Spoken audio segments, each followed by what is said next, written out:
It really took them 3 weeks to fix one attachment. So if you guys have been watching the channel for the last couple weeks, I've been complaining, I'd say rightfully so, about the fact that this one aftermarket part has been busted for over 3 weeks. So basically, if you come up here to the weekly challenges and you come over here, I still gotta do my week 6 stuff, I'm not gonna lie, but if we go all the way back to week 3, we had this Jack Beholder rifle kit, where if you completed some of these challenges, you were supposed to unlock the, the Jack Beholder rifle kit. Yet, once I did it, it didn't work. It didn't work through the entirety of week 4, week 5, and just now in week 6, 3 weeks later, did they finally fix it so it works. Basically, the issue was you would come down here to, like the conversion kit part, and then right here, it would literally just say that there was nothing unlocked. Again, thankfully, it does actually work now, but it's just like, what took you so long? With that being said, I guess we'll dive into some Rustbin and just kind of like show off some gameplay of it. I mean, I've been talking about it for long enough. I was also talking in one of the previous videos about how I wasn't sure like when Season 1 Reloaded was coming, and yeah, they did announce it'll be coming this week, and it's just kind of bizarre because usually it comes at the midway point of the season, but this time we're only going to have 3 weeks between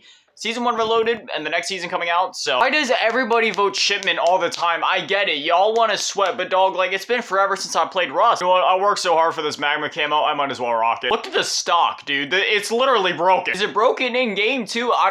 Yeah, no, it doesn't seem like it's actually broken. That's so bizarre. It was, like, literally floating in the menu. I was under the impression that this was supposed to kind of be like the RW1 from Advanced Warfare, and yeah, it's still kind of giving me those vibes. The only question is it actually going to be a one-tap like it was in that game? Let's see, one-tap pop. Oh, well, okay, yeah, it's a one-tap. I don't know if it's a one-tap to any part of the body. Obviously, we're on shipment, so it's kind of hard to test that. Don't mind my atrocious. Oh, wait, we actually did just get a hit marker right there, so maybe it's not a one-tap all the time. Maybe it's only, like, when you're close range. This is still just absolutely insane, dude. Like, the TYR is usually pretty good as well, but, like, if you guys want to see what I'm rocking on here, I would highly recommend putting on the, Oler's Fury trigger, or whatever it's called. Normally, the TYR, its fire rate is, it's a little iffy, but if you, put this barrel on and then you match it up with the trigger, dude, you're literally just gonna be popping like it's nothing. I'm absolutely in love with this arcade rhythm blueprint. Like, it's just, dude, this whole bundle is just screaming to my nostalgia. I'm just glad that they finally acknowledge, like, Advanced Warfare. Why did you pop me, dude? I was just trying to inspect my weapon. Pull it up and then just the Advanced Warfare thing right there. Like, dude, it's just absolutely beautiful. I love it. For some reason, it's exceedingly rare nowadays for Call of Duty to actually kind of, like, acknowledge their own past when it comes to anything before, like, I don't know, like, Call of Duty Modern Warfare 2019. Every time we get things like this, we're like, as you can see when I attack sprint, there's, like, the Call of Duty Ghost logo on the side. I know it's kind of hard to see. You can really only see it when you're attack sprinting. And then when you inspect it and it pulls up the Advanced Warfare thing, it's just, I don't know. I really appreciate that stuff as an OG COD fan. Between all that and then just, like, the whole 8-bit arcadey nostalgic stuff on it and the skateboard on the back, it just, I couldn't help it, dude. I'm a nostalgia junkie. I'm not trying to do, like, an advertisement for this bundle or anything like that by any means. Again, for those of you that don't know, I didn't actually pay for this bundle. Basically, what happened was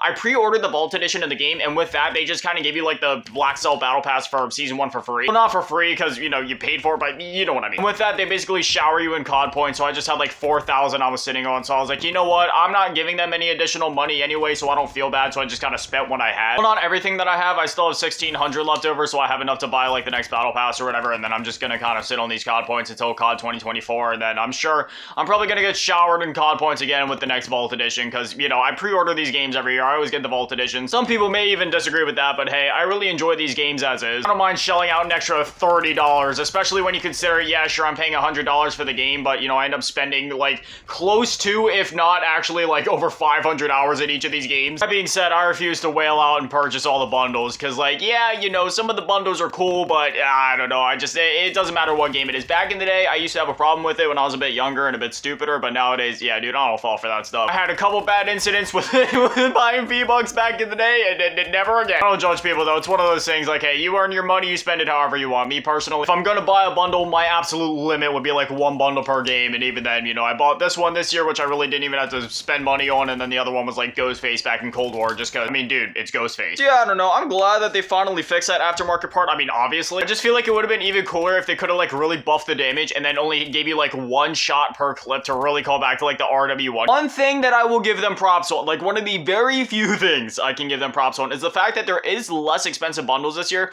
Granted, we still have a lot of these more expensive ones, like 2,400, 2,800, whatever, but you see these, like, 2,000 COD points, 1,500 COD points, 1,800 COD points. Like, sure, they're still relatively expensive in the grand scheme of things, but I'm glad that not all of them are like $30 like, you know, you got stuff like this right here, but this is technically a holdover from, you know, Modern Warfare 2. It was just getting a little egregious last year with how many $30 bundles there were, but, you know, I will give them slight props for putting out some less expensive ones that actually include skins, because they've been consistently putting out less expensive ones, but usually it's just guns, but, like, you know, they're actually putting out ones that include skins now. One of them actually kind of looked like a $30 bundle. It's that one that's only 1,800 COD points, but it's like the Galaxy thing, and she has like a halo over her head. Like, that actually looks really cool. Finally, we got into a match of Rust. I can't tell you the last time I played a map that wasn't meat or shipment. I mean, heck, now that I'm done with all the camo grinds, I'm actually really happy, because outside of, like, you know, some of those events where I'm gonna have to, like, grind out XP, like the one that we just got done doing, which is the reason why I was playing so much of meat, I'll be able to just play quick play normally again. Like, I can just queue up for, like, TDM, domination, whatever. Like, I can just play whatever I want on any of the other maps in the game and go back to playing Skid Row and Terminal and all that other stuff. Dude, I'm so excited. That's one thing I'll say about the camo grind, where, you know, it's one of those things where you end up grinding, like, the same map over and over again, and by the time that you go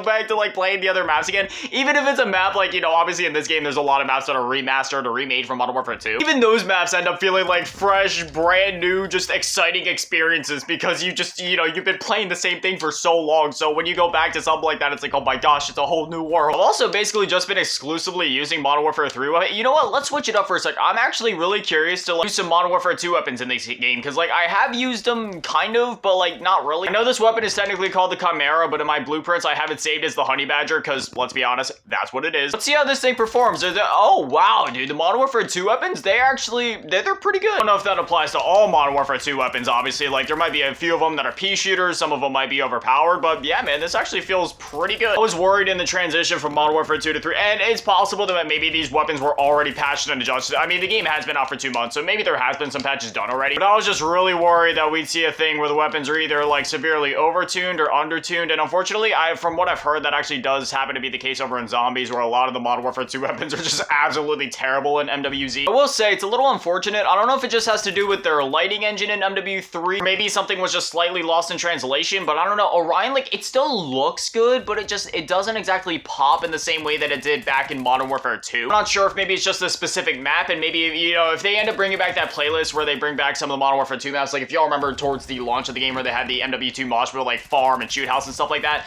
maybe these weapons actually look, you know, like correct on those maps. So again, I don't know if it's just something with, like, you know, something with the engine in this game, or just, you know, these new maps in general, but yeah, it looks a bit more muted than usual. Either that, or maybe I'm just used to how bright and overly colorful Borealis and Interstellar are. It could just be that. Okay.